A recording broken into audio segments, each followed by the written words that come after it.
Hello বন্ধুরা, কেমন আছো সবাই? আমরা তো খুব ভালো আছি আর আশা করি তোমরাও খুব ভালো আছো।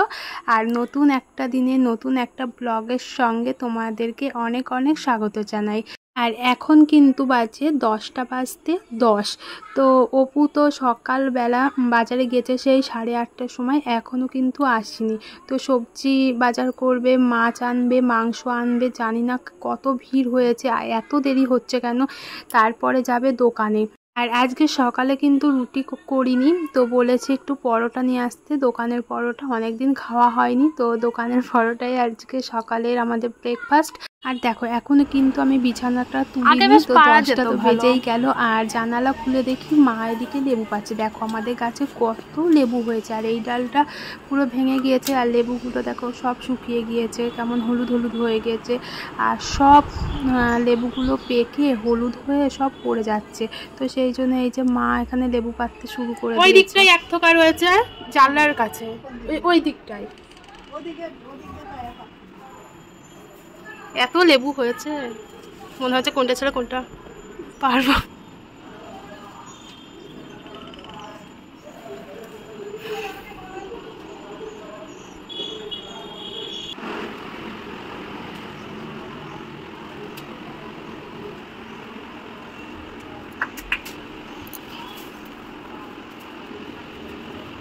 কটা? একটা?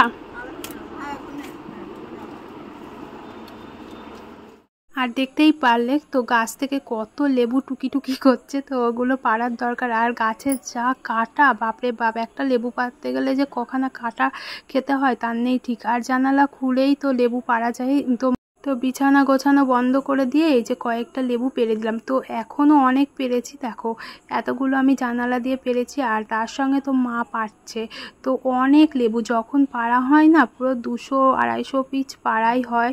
তো এগুলো সবাইকে দেওয়ার জন্য। বিছানা গোছাতে এসে মা ওইদিকে লেবু পাড়ছিল, আর আমাদের এই জানালার কাছে যে ডালগুলো এসছে পুরো লেবুতে ভর্তি। দেখো একটা লেবু পাড় থেকে আমার কাটাও ফুটে গেল, আর কি রক্ত বেরোচ্ছিল, এখন ঠিক হয়ে গিয়েছে।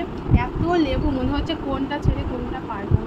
আর সব লেবুগুলো পেকে পুরো হলুদ হয়ে গিয়েছে, একে ওকে তো দেওয়া হচ্ছে। বাড়িতে আর কত লেবু খাওয়া যায় বলো? অন্য জিনিস হলে নাই খাওয়া যায়, লেবু ওই ভাতের সঙ্গে একটু শরবত ওই যথেষ্ট।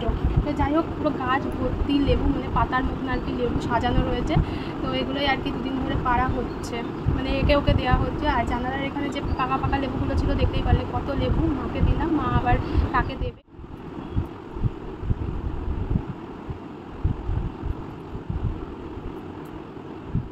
তো এদিকে লেবু টেবু পেরে আমি চলে আসলাম বিছানা গুছাতে। আর 3-4টে তো কাটা ফুটেই গিয়েছে হাতে, আর রক্ত বেরোচ্ছিল, তো সেগুলো ভালো করে একটু পরিষ্কার করে তারপরে চলে আসলাম। এখনও কিন্তু দেখো অপু আসেনি, তো 10:30টা প্রায় তো বেজেই গিয়েছে। তো যাই হোক, আস্তে আস্তে সব কাজকর্মগুলো করতে হবে। ওদিকে আবার মাংস যদি আনে তাহলে মার জন্য মাছ করতেই হবে। তো মা আবার বলে যে তোমরা যদি মাংস খাও তাহলে মাছ আর করতে হবে না। তো বলো ভালো লাগে, আমরা মাংস খাবো, উনি ডাল খাবে। তো যাই হোক, এই যে মা লেবুগুলো দেখো আবার ভাগ করে রেখেছে, আর এই যে আমাদের কয়েকটা খাওয়ার জন্য রেখেছে। তো এগুলো কিন্তু একে ওকে দেওয়ার জন্য। আর ওইদিকে ববি ফোন করেছিল, ভাই বেথুয়াতে আসবে। তো ওর একটা কুর্তি ছিল আমার কাছে, সেই দার্জিলিংয়ে গিয়েছিলাম তখন নিয়ে এসেছিলাম। তো কুর্তিটা রয়েই গিয়েছে, ওদের বাড়িতেও যাওয়া হয় না, ও আসে না, তো সেই কারণে তো ভাবলাম যে কুর্তিটা ভাইকে দিয়ে পাঠিয়ে দেবো। আর লেবু পেরেছি, তো লেবুগুলোও দিয়ে দেব। তো হচ্ছে মা আবার যাবে দাঁতের একটু ডাক্তারখানায় যাবে, মা আর অপু। তো মা আর অপুকে দিয়ে পাঠিয়ে দেবো। ভাইকে বললাম আমাদের বাড়ি আসতে, ভাই আসলো না, বললো একটু কাজ আছে, তো চলে যাব। আর ওড়নাটা দিয়ে দেখো আমি একটু ঢং করলাম। তো ওড়নাটা এত সুন্দর, আমার তো খুবই ভালো লাগে, একেবারে নরম, আর 2-4 পাশ দিয়ে বর্ডার দেওয়া। তো এই জামাটাও আমার খুব ভালো লাগে বোনের। তারপরে সব জায়গায় ভিড়, বাজারে ভিড়, পরোটার দোকানে ভিড়। কখন থেকে বলছি তোমার বাজারে যেতে? পরোটার দোকানে কি কি আচ্ছা, লোকে রান্না করে নি নাকি সকালবেলা? মাছ আনানি? মাছ 8-9 জনের পরে বড়নি এখন লাইন দিছিল।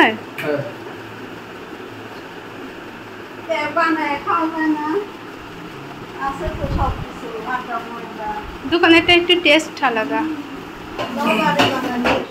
আর আর দেখো ও সবজি বাজার আজকে এই কটাই করেছে, কারণ কালকে করে এনেছিল। আর এই যে পমফ্লেট মাছ ছিল, তো এটা মায়ের জন্য করব।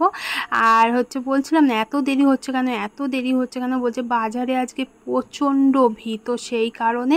তো যাই হোক, এই যে মাংসটা আমি পরে ধুয়ে নেব, আর আগে একটু ভাত বসিয়ে দিই, তারপরে সব কাজ আস্তে আস্তে করে নেব। তো কি মেয়েদের কি জীবন বলো, এই কাজ করো, রান্না করো, খাও দাও, বাসন মাজো। আমি তো মাকে তাই বলি, দেখো মেয়েদের এই ছাড়া আর অন্য কোনো কাজ থাকে, কিন্তু এই কাজগুলো খুবই আর কি দরকার, যে রান্না করো, খাও দাও, বাসন মাজো, কাপড় কাচো। মানে কেউ যদি নাও শেখায়, হাতে ধরে কিন্তু সব কিছু শিখে যাওয়া যায়, দেখে দেখেই শেখা যায়। তো যেমন আমি সব কিছু কিন্তু দেখে দেখেই আর কি শিখেছি। রান্না বান্না তো রও জানতাম না, তো এখন তাও ভালো পারি। এটাই হলো মেয়েদের জীবন, সেই জলের মতন, যে পাত্রে রাখা যায় সেই পাত্রে আকার ধারণ করে। মেয়েরাও সেই সেম একই। তো বন্ধুরা কি আর করা যাবে বলো, তো যেটুকুনি পারি সব কিছুই তোমাদের সঙ্গে শেয়ার করার চেষ্টা করি, আমি যা যা করি না করি। আর এদিকে তো আস্তে আস্তে আমি সব রান্না বান্না করছি। আজকে এই মাছটা জানো কি দিয়ে করব, আদা পেঁয়াজ রসুন দিয়ে করব। তো মা বলেছে যে এরকম করে করতে, আর কালো জিরে ফোড়ন দিয়ে সর্ষে দিয়ে, ওটা বেশ ভালো লাগে। মা বলছে আজকে একটু অন্য রকম করে করো, দেখি কেমন লাগে। তো সেই জন্য এইরকমভাবেই করছি, ফার্স্ট এইরকমভাবে করছি, জানি না কেমন লাগবে। এই মাছ কে কে এইরকমভাবে করো অবশ্যই কিন্তু কমেন্টের মাধ্যমে জানাবে। আর কালো জিরে ফোড়ন দিয়ে সর্ষে দিয়ে তো সবাই করে, আমারও খুব ফেভারিট, আমারও খুব ভালো লাগে, তো ওটা দিয়েই বেশিরভাগ করা হয়। তো মা বললো আজকে এরকমভাবে করো, দেখি, প্রথমবার ট্রাই করে। আর জানো তো মাছটা খেতে খুবই সুন্দর হয়েছিল, তো এরকম করেও বেশ ভালোই লাগছিল। তো হচ্ছে মা একটা খেয়েছিল, আমাকে তো জোর করে বলছে খাও খাও, দেখো ভালো লাগবে, কারণ এই মাছটা খেতে আমি খুব ভালোবাসি। তো মা আমাকে আর কি জোর করে দিয়েছিল। আর মা বলছিল খুব সুন্দর হয়েছে, তো এর পরের বার যখন আবার এই মাছ নিয়ে আসবে এরকমভাবেই করবে। আর ভয়েসটা যেহেতু আমি পরে জুড়ছি, তো সেই কারণে আর কি খেয়ে দিয়ে তারপর তোমাদেরকে বলতে পারলাম যে কতটা সুন্দর হয়েছিল। কারা কারা এইরকমভাবে করো অবশ্যই কিন্তু কমেন্টের মাধ্যমে জানাবে, কে কে এইরকমভাবে খেয়েছো, আর কে কে সর্ষে দিয়ে খেয়েছো। আমার তো সর্ষে দিয়ে বেশি ভালো লাগে, এটাও বেশ ভালোই লাগলো, একটা নতুন আইটেম। তারপরে এই যে আমি মাংসটা করছি, তো মাংসটা আমি পরেই করছি, কারণ মা মাংস খায় না, তো সেই জন্য একদম আলাদাভাবে।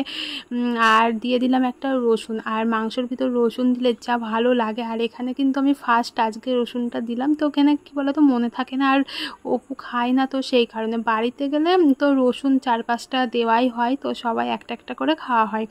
আর তোমাদের মধ্যে কারা কারা এইরকম মাংসর ভেতর রসুন দেওয়াটা পছন্দ করো অবশ্যই কিন্তু জানাবে। আমার তো খুবই ভালো লাগে, আগে আমি খেতাম না, কিন্তু বাড়িতে সবাই খায়, তো একটু একটু টেস্ট করতে করতে এখন প্রচণ্ড ভালো লাগে। তো এইদিকে আমার মাংসটাও হয়ে গিয়েছে। তো বন্ধুরা আজকের মতন ভিডিওটা এই পর্যন্তই, টাটা বাই বাই।